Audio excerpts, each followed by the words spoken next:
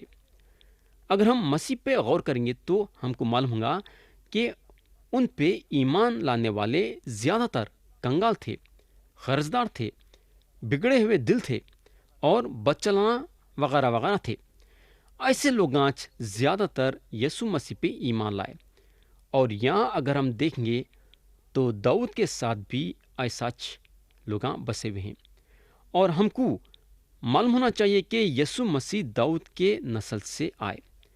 آیت 3 اور 4 پڑھیں گے، اور وہاں سے داؤد مواب کے مسپا کو گیا اور مواب کے بادشاہ سے کہا، میرے ماں باپ کو ذرا یہیں آ کر اپنے ہاں رہنے دے، جب تک کہ مجھے معلوم نہ ہو کہ خدا میرے لیے کیا کرے گا۔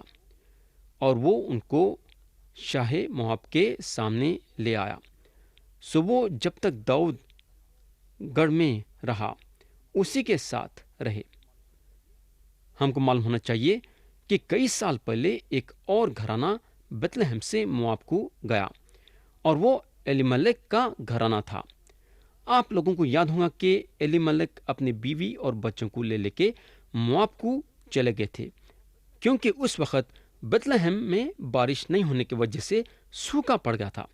کھیتی باڑی نہیں ہونے کی وجہ سے ایلیملک اپنے بیوی اور بچوں کے ساتھ مواب شہر کو چلے گئے تھے، اور کیونکہ ایلیملک مواب کو گئے تو ان کے ایک بیٹے کی شادی روت سے ہوئی، اور کیونکہ ایلیملک اور ان کے دونوں بیٹے مر گئے تو ان کی چھوٹی بہو روت جو نعومی کے ساتھ بیتلہم کو آئی، اور اس کی شادی بواز سے ہوئی، اور روت کا نام یعنی کہ ان کے نام کی ایک خطاب لکھی گئی۔ تو روت کے میاں بواز تھے، اور بواز سے اوبید پیدا ہوئے، اور اوبید سے یسی پیدا ہوئے، اور یسی سے داؤد پیدا ہوئے، اور یہ پیڑھی اتر لیتے ہوئے آئی، اور داؤد کے پیڑھی سے یسوع مسیح پیدا ہوئے اور دنیا کے منجی بنے۔ آج یسوع مسیح پہ ایمان لانے والوں کو گناہوں کی معافی اور ہمیشہ کی زندگی ہے۔ تو پیارے بھائی اور بہن، پھر واپس اپنے سبق پہ ہم آئیں گے۔ یہاں ہم دیکھتے ہیں کہ داؤد مواب کو آتے ہیں۔ داؤد کا مواب کو آنے کا مطلب یہ ہے کہ انہوں سال سے بے حد ڈر گئے تھے۔ میرا خیال یہ ہے کہ داؤد جو ہیں اسرائیل میں رہنا تھا۔ اگر داؤد اسرائیل میں رہتے تو یہ شک کی بات نہیں ہے کہ خدا ضرور ان کی حفاظت کرتا تھا۔ مگر میرا جہاں تک خیال یہ ہے، یا جو ہے داؤد کا ایمان لڑکھڑا گیا۔ میرے بھائی، کبھی کبھی انسان کے ساتھ ایسا ہوتا ہے، کتنا انسان خدا پرست کیوں نہ رہو، بعضی وقت اس کا ایمان لڑکھڑانے لگتا ہے۔ آیت 5 سے 8 پڑھیں گے، تب جد نبی نے داؤد سے کہا، اس گڑھ میں مت رہ، روانہ ہو اور یہودا کے ملک میں جا۔ سو داؤد روانہ ہوا اور ہرات کے بن میں چلا گیا۔ اور سال نے سنا کہ داؤد اور اس کے ساتھیوں کا پتہ لگا ہے، اور سال اس وقت رما کے جیبیا میں جو کے درخت کے نیچے اپنا بھالا اپنے ہاتھ میں لیے بیٹھا تھا، اور اس کے خادم اس کے چوگرد کھڑے تھے۔ تب سال نے اپنے خادموں سے جو اس کے چوگرد کھڑے تھے کہا، سنو تو اے بنیامینو، کیا یسی کا بیٹا تم میں سے ہر ایک کو کھیت اور انگوری باغ دے گا، اور تم سب کو ہزاروں اور سینکڑوں کا سردار بنائے گا؟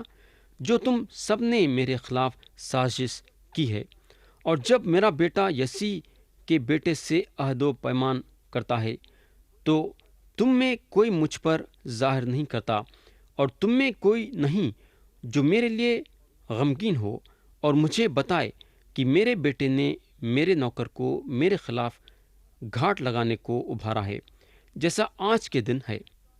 تو یہاں سال کا یہ خیال تھا کہ ان کے بیٹے یونتن بے وفائی کر رہے ہیں۔ سال کا یہ خیال تھا کہ ان کے بیٹے یونتن جو ہیں داؤد کا ساتھ دے رہے ہیں۔ سال یہ بات بھی محسوس کر رہے ہیں کہ آخر ان کے قریبی لوگ جو ان کے ساتھ حکومت میں شامل ہیں کیوں نہیں ظاہر کر رہے ہیں کہ داؤد کہاں ہیں؟ مگر میرے بھائی، ایک آدمی ہیں جو داؤد کے بارے میں جانتا ہے کہ داؤد کہاں بھاگے ہیں، اور یہ آدمی سال کو یہ بتاتا ہے کہ انہیں داؤد کے بارے میں کیا کیا باتیں جانتا ہے۔ ہم یہ آدمی سے ملاقات کر چکے ہیں۔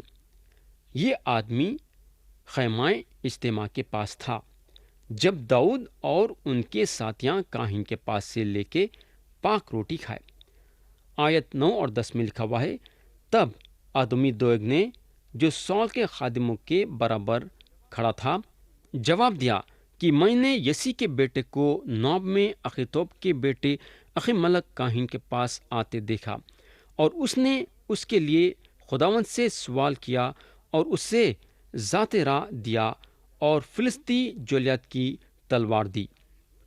تو پیارے بھائی اور بہن، دویگ جو ہیں سال کو یہ سارے باتیں بتانے کے بعد سال یہ فیصلہ کرے کہ انہوں اخیملک کو بلائیں گے۔ آیت 11 سے 14 میں لکھا ہوا ہے، تب بادشاہ نے اخیتوب کے بیٹے اخیملک کاہن کو اور اس کے باپ کے سارے گھرانے کو، یعنی ان کاہنوں کو جو نواب میں تھے، بلوا بھیجا، اور وہ سب بادشاہ کے پاس حاضر ہوئے۔ اور سال نے کہا، اے اخیتوب کے بیٹے تو سن۔ اس نے کہا، اے میرے مالک میں حاضر ہوں۔ اور سال نے اس سے کہا کہ تم نے، یعنی تو نے اور یسی کے بیٹے نے کیوں میرے خلاف سازش کی ہے کہ تو نے اسے روٹی اور تلوار دی اور اس کے لیے خدا سے سوال کیا تاکہ وہ میرے برخلاف اٹھ کر گھاٹ لگائے جیسا آج کے دن ہے۔ تب اخیملک نے بادشاہ کو جواب دیا کہ تیرے سب خادموں میں داؤد کی طرح امانت دار کون ہے؟ وہ بادشاہ کا داماد ہے اور تیرے دربار میں حاضر ہوا کرتا اور تیرے گھر میں معزز ہے۔ تو پیارے بھائی اور بہن، سال اخیملک اور دوسرے کاہنوں کو بھی بلائے جو نوب میں تھے۔ سال جو ہیں اخیملک سے یہ سننا چاہتے تھے کہ آخر اخیملک داؤد کی مدد کیوں کرے اور ان کو بھاگنے کیوں دیے۔ اخیملک سال کے سامنے سچائی بیان کرے۔ اخیملک کو یہ بات کا پتہ نہیں تھا کہ داؤد ان سے جھوٹ بولے ہیں۔ بعد میں داؤد کو اس بات کا افسوس ہوا کہ انہوں اخیملک سے جھوٹ بولے ہیں۔ پیارے بھائی اور بہن، آگے کلام بتاتا ہے کہ سال اخیملک اور ان کے ساتھیوں کو قتل کروا دیے۔ آپ سوچ سکتے کہ کس حالت میں سال اپنی زندگی کو آگے لے کے بڑھ رہے تھے۔ ان کے دل میں سے خدا کا خوف بالکل نکل گیا تھا، اور ایسے لوگوں پہ بھی اپنا ہاتھ اٹھانے سے نہیں روکے جو خدا کے کاہن تھے۔